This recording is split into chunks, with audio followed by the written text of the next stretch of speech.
apart the this shock absorber valve here, which is nothing more than a one-way check valve. This thing slides on one of these tubes on the end. It screws into the end of the fork tube here.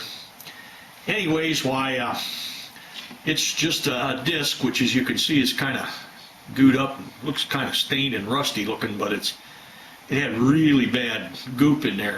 That oil turned into something like cosmoline, but that little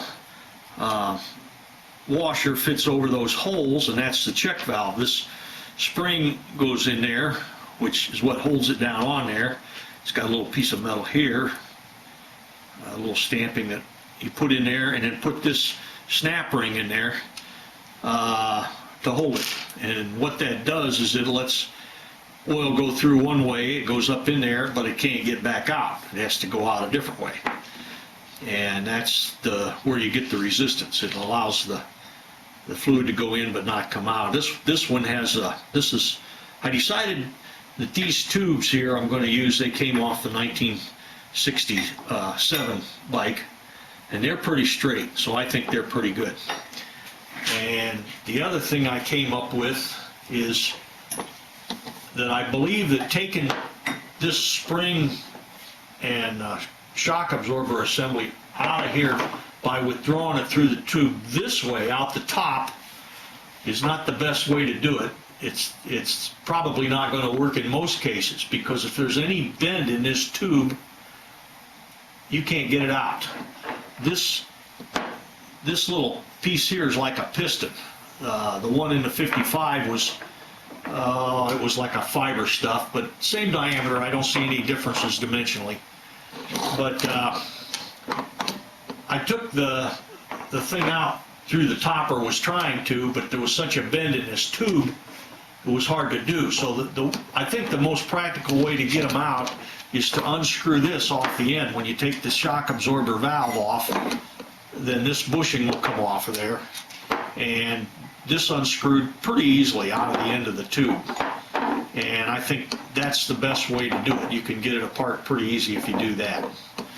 I got snap ring pliers here. I bought at an auto parts store to get this snap ring out of here.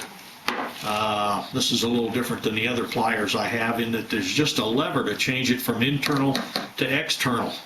Throw that lever and then it goes the other way. And I thought that was pretty clever, and they worked rather well for that. I think I got those at O'Reilly's. But anyways, the way this shock absorber was working, I guess, is when this lower fork tube comes up, the oil, of course, is in the reservoir in the bottom. This is the drain screw for here. There's oil in the bottom of here, and the oil is forced through that check valve right there to go into this section in here above this. It'll be in this tube in that section. This thing's moving back and forth with this lower fork leg up and down in here. So with this seal on the end of it, this placement's changing on here because of the difference in the length between here and this piston. So the oil can flow in there pretty easily, but then when this, on the rebound, when this tends to come back up, then the damping is because the little spring washer here, this thing closes, and the oil can't go back out the same way it came in. The only way oil's coming out of there is to go past this piston, which I figure is 5 thousandths clearance by my measurement. There's 5 thousandths. This is 5 thousandths smaller than that tube, which is why it's a little close. If it gets distorted from the triple clamp or from rust or any kind of a bend in that tube, you're not going to be able to withdraw that out the top end. So it runs back and forth in here all right, in this part, which isn't going to get bent because it's running inside this leg. Up here is where they're going to bend. And anyways, I think that the way the thing gets the oil back into the reservoir is it comes out this little hole here on the side. There's another seal on here that's run. That's what these things are I'm going to work on. But I think the oil is restricted in the rebound by having to squeeze past this piston when there's only 5 thousandths clearance. So the oil has to get past that, and I think that's how the rebound is when the spring is pushing the tube. Remember, this lower tube and this thing are moving together. As that moves back, it's squeezing to this places this oil in here. It's got to go somewhere, so it gets past this piston at a slow rate, and I'd say probably varying the viscosity of the oil in it would vary the damping. But the oil that was in this thing was, well, you can see is black stuff here. So I would say changing the thickness of the oil, viscosity of the oil would probably change your rebound damping pretty well on this. This is another thing is these things are quite delicate. They're just real thin wall tubing. So you have to be really kind of careful how you handle this tube. And I polished it up and everything. The one on the 55 didn't have a seal in here. You notice there's a little rubber seal in there too, so the oil can't get through the hole and squeeze out between here, between those two. So they put a little rubber thing in there, so there's no way back. It has to go past this piston here. It's got to go past this piece of metal on here.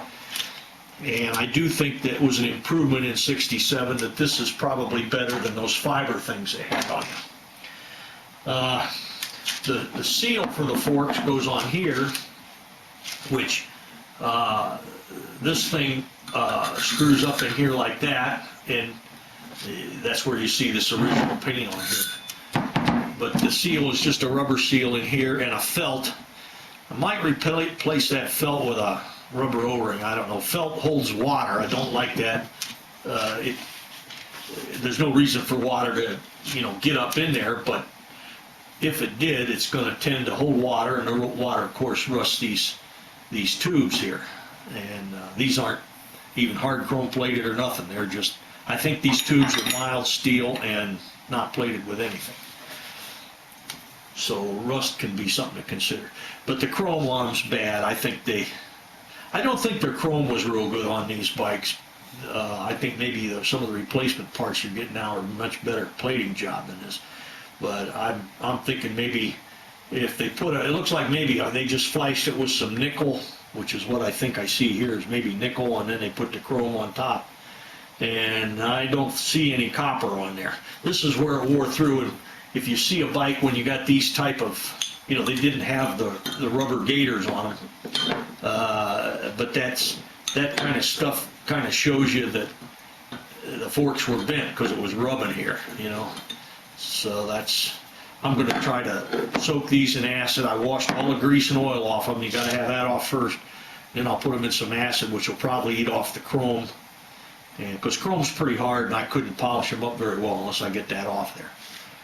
So I have some hot water in a blue bucket here. Put those pieces in there. Then use a little bit of this to pour into the water and see if we can't derust these things. Hot water will speed the action, and therefore I don't need as much acid. That's why I use water as hot as I can get out of the water heater.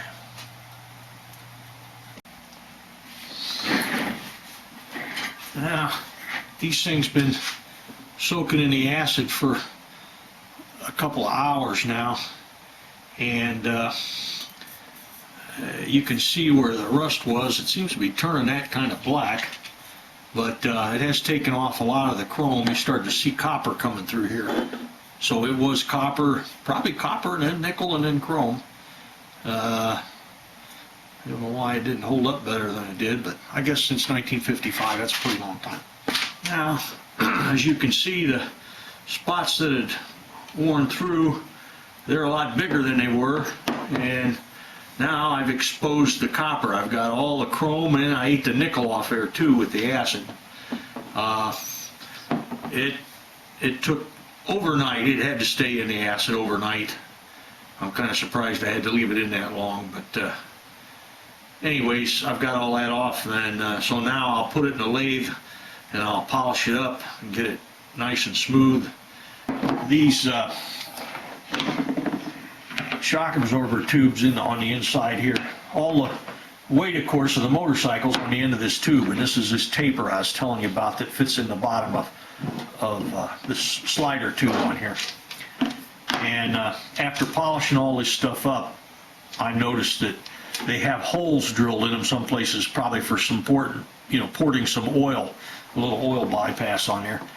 But this thing's going to have to be cleaned out with some carburetor cleaner, real carefully put in there, because whenever you polish something up, you're going to get grit, things like that in there. And this, I can spray it in there and get it out of there, and I'll use a compressor. This hole here, and of course inside this tube is all full of stuff, and I've got to get that out of there. And so you got to be real careful with this, otherwise any grit or swarf from polishing is going to be in your shock absorber oil, and that wouldn't be too good either.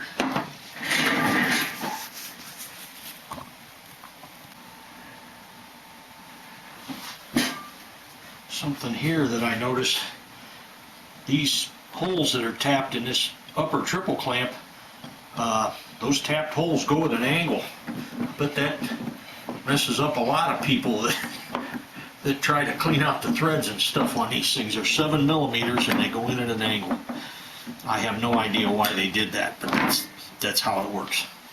Something you better watch out for. I'm getting ready to polish this up.